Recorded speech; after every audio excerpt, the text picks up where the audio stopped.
गुरुर्ब्रह्मा गुरुर्विष्णु गुरुर्देवो महेश्वर गुरुर्साक्षात् परम ब्रह्म तस्मै श्री गुरुवे नमः।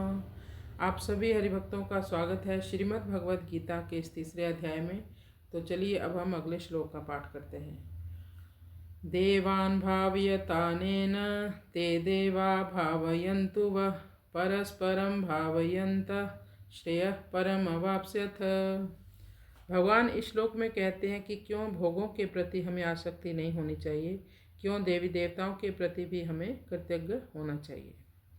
तो देवता इसी लोक में रहते हैं, भौतिक जगत के वो उच्चस्थ पद पर अधिकारी हैं। इसलिए भगवान ने कहा देवान, ऐसे देवताओं को भाव्यता यानी प्रसन्न करके,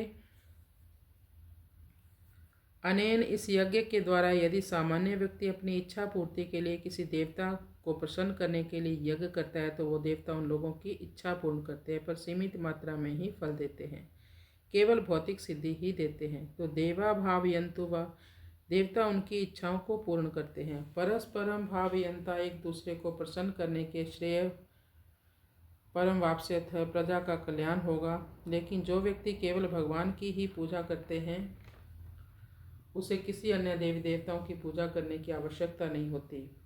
इस यज्ञ से तुम लोग देवताओं को प्रसन्न करो और वे देवतागण फल प्रदान करके तुम लोगों को प्रसन्न करेंगे।